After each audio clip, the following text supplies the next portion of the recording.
owned internet provider. Thank you. What I did there is I started as an apprentice.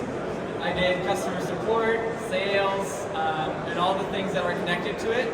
And after that, I went to university for a year, but I didn't like it. It was too far away from the practical world of working. So I joined back as a software developer, and there we had a big challenge. We had in-house software to run CRM, billing, provisioning, and all those things, but a lot of it was manual.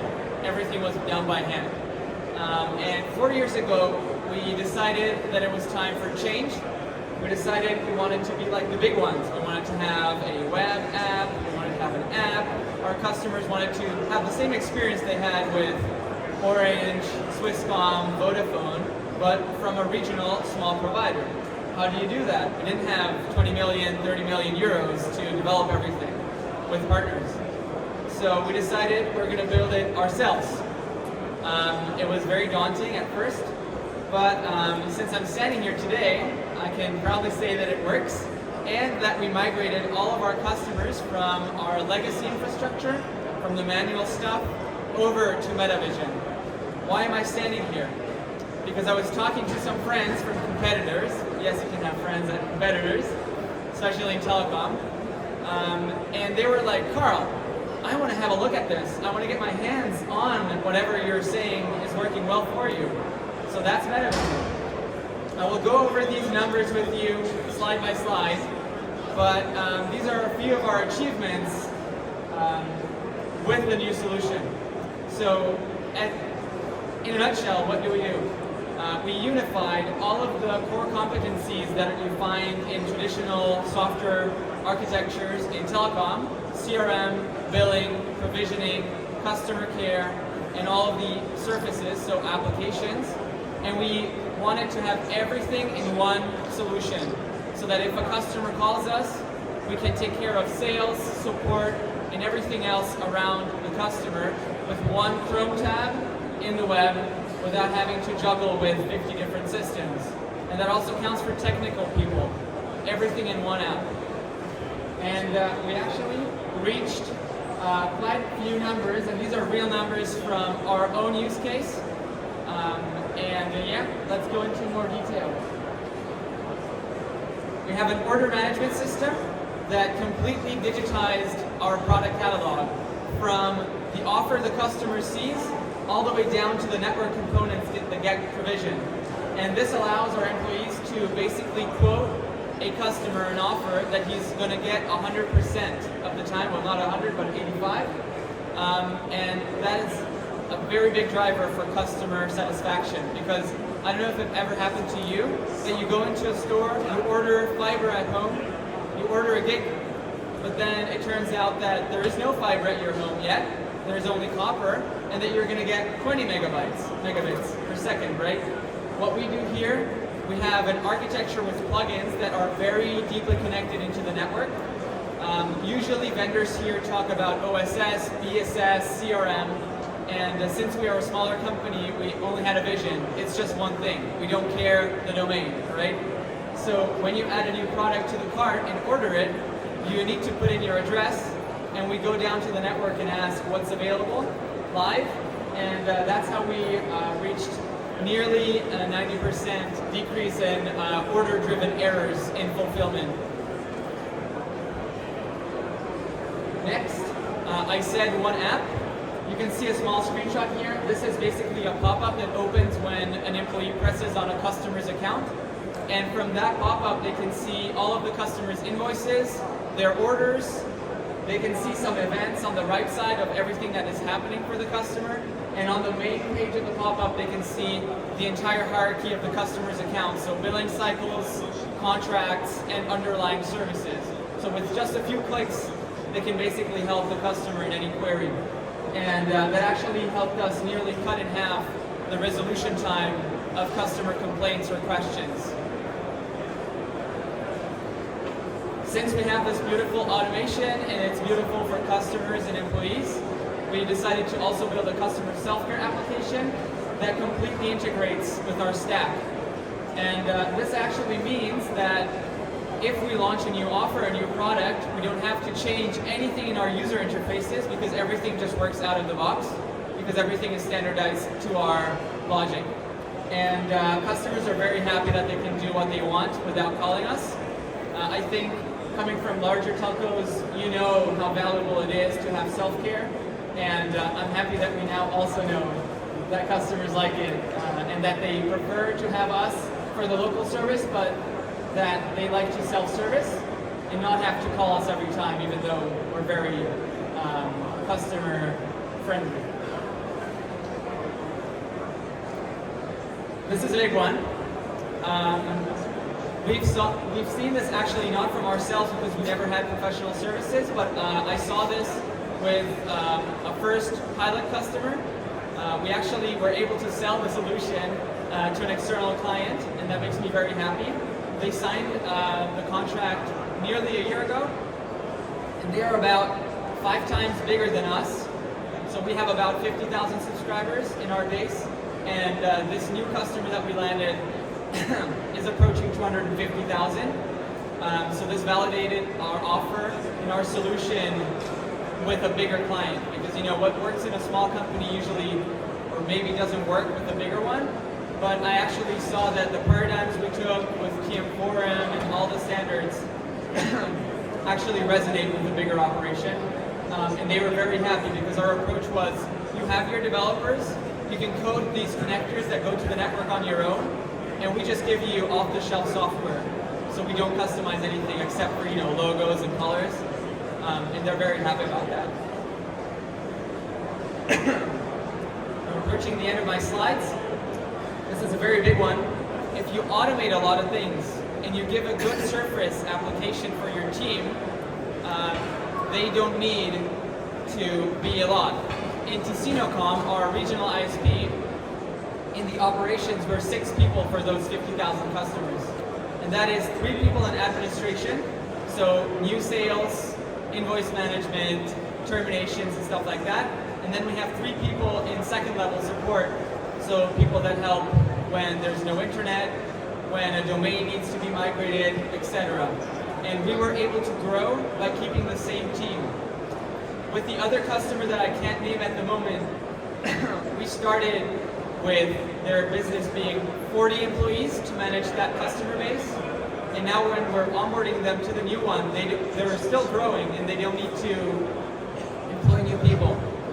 And this new customer comes from the region of Zurich, and their staffing is a problem, and it's very hard to get new employees.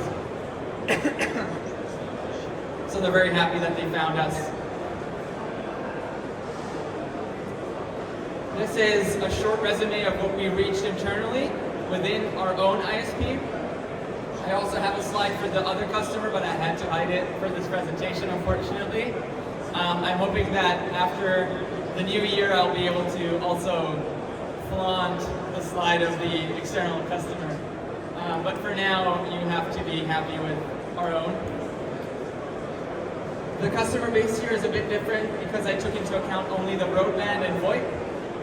But my dad, the founder of that company, is borderline crazy with products, and we're also selling hosting, domains. We just started selling Bitdefender as an antivirus, and it took us a week to integrate the MSP API in order to onboard customers with the licenses, thanks to our plugin architecture. And there you have a family mugshot. Yes, my dad has my same, I'm called the same way as my dad. It's a nightmare. And down below is a picture of our team. Thank you, guys. Thank you, Luca. I like the energy and the telco focus. So I'm sure that will be easy for the jury to connect and ask some meaningful questions. Hey, Carl. Yeah, love the energy. So this is so unique, right? It's not the most novel thing, but it is needed in the biggest way. And one of the things that I was checking to see if she was here, one of my operators yesterday said they have 8 different platforms in the background, all with some duplication because, you know, a lot of the operators involved are smaller operators. And pretend merge some of They their don't want to touch the systems, right? And so they can't really get rid of them, and they don't really have it all unified. One of the questions that I asked early on came from a two-time founder. I got in, I was like, well then rip it and replace it, burn it down and start over. And thinking of modern companies that do it right, that we don't have to call and we don't have to deal with, and we can handle those things on our own. And something that kept coming up is the cost. We don't want to piss off our customers. They're already pissed off. And it's really the rip and replace part and sort of a fear. So I'm curious, because there's a lot of big SaaS companies that promise to be omnichannel everything and we do everything. And I'm curious, going to other operators, and I get the size that you've had some success, why would someone, they're so afraid, I think, of ruining things. Not that things, I mean, I have one operator that has spent $1 billion on their customer care. And I jokingly say to him after drinks, when am I going to see that as a customer?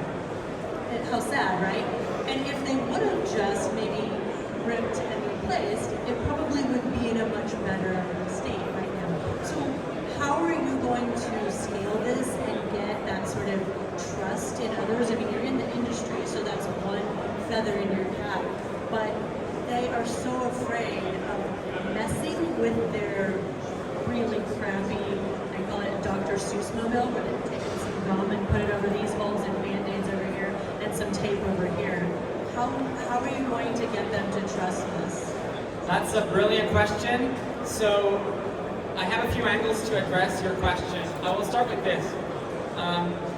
In Ticino.com, we didn't want to keep on running the old stuff and have the new for new customers. So our North Star was actually, in a matter of a few years, we want to turn off the old platform and only use the new one. So how do we do that? Well, I can say, and a lot of people I talk to are surprised, within the 27 years of operations, we amassed around 360 active product offerings. Yesterday I joked, we still have sleeping customers that are getting billed for dial-up. And we make good money. Very good, right? And obviously my dad said, if we get a new system, you have to migrate those customers. So when I say to people, you're only going to use our system, you have to rip and replace.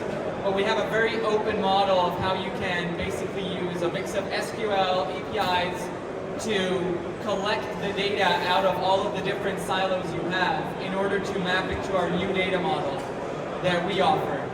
And that's one angle. We are very flexible in order to extrapolate the data out of the old systems, be it Excel and whatever else, right? That's the first answer to your question. Secondly, I think it's going to take us a long time. We're not in it to just have a quick exit. You know, in some way or another, I see myself as carrying forward this company for the next 30 years as my parents did with the ISP, kind of like a stepping stone. We did ISP, now we do software. So we're not going anywhere, and I think it's just a matter of time to get the right people to invest early in our platform so that we can gather case studies as we did with our own stuff, so that new people that are less savvy or less open to innovation can actually trust because we have a track record. So I think that's the second answer to your question. It's just going to take time, and I know that it's not something that's going to happen in a year, and I'm okay with that.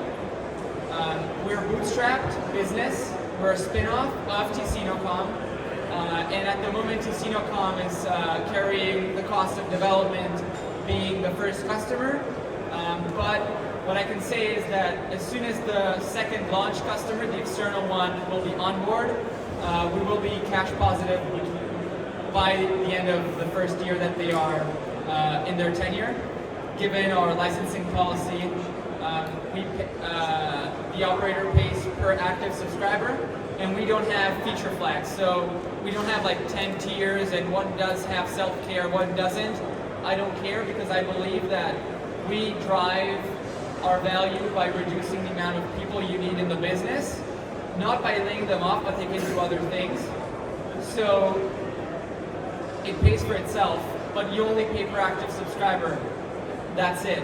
So if we develop a new self-care portal, a new app, you're just going to get it.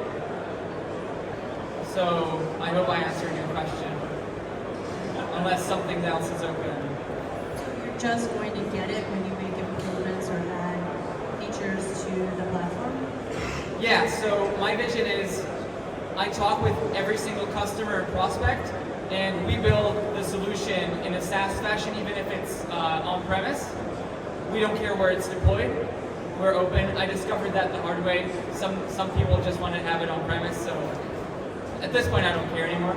But everyone that's going to want a feature, they can give us money to prioritize that, but then everyone else will get it too. So everyone has their own tenant, but the features are shared, and we don't gate them. We don't have like a pro plan, a premium plan. It's too complicated. It's complicated already to onboard people by changing the heart and brain.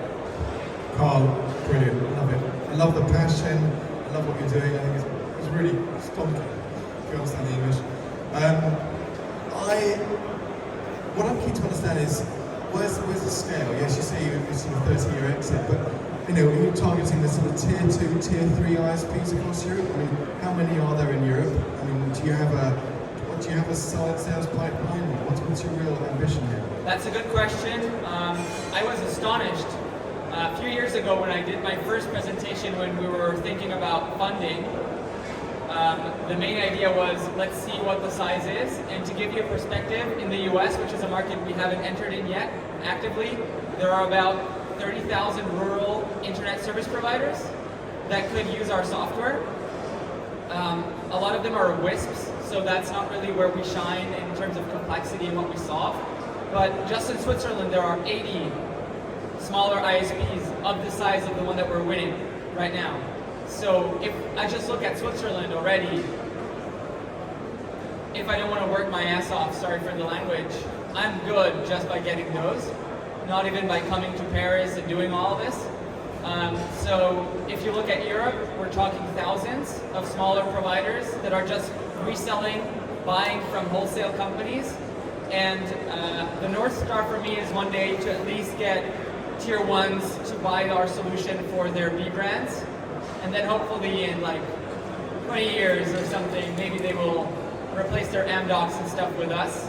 But as I said, time is on my side. If I look at the incumbent vendors, they're just stuck in their, professional services. I build you what you want, instead of telling the customer, so the enterprise, look, this is what works. And I give you a solution that works, and you just change the way you work around the new unified solution instead of just building whatever the executives want. So, yeah, I totally agree. I mean, in the UK, there's so many small ISPs. And the one thing I would say is, you said that once you deploy a feature, everyone gets that feature. I'm not sure I would agree with that. I think comes a point of differentiation, and if one ISP actually has some wise ideas and deploys it, and now all the competitors have access to that same feature. Not sure necessarily. Well, it depends how you count a feature, because maybe we build the capability, but then actually building out, the rule for the special price offer that you get and stuff is something proprietary that is configured on your tenant. But the underlying features are more generic. Okay, all right. Right? So just give you an example real quick. We have a relationships engine, which is a very generic thing, and we use it in TicinoCom to give customers 5% discount when they refer a new customer. But that's a JSON rule that is built on top of our relationships engine, right? So we can maybe help you build that rule, and that's your own rule, right? So it depends on the feature, you're right. Maybe one day it will happen that some feature will be proprietarily built for someone, but my vision is we will try to genericize it, make it generic, abstract, and then build the special rule for you. Carl, brilliant. Love the passion. Keep it going. Cheers. Thank you very much. Looking into time. Your answers are just too detailed. Thank you very much. Fantastic presentation. Thank you. And just a comment, as if you wouldn't like to be there on stage. Right. Now next one, looking into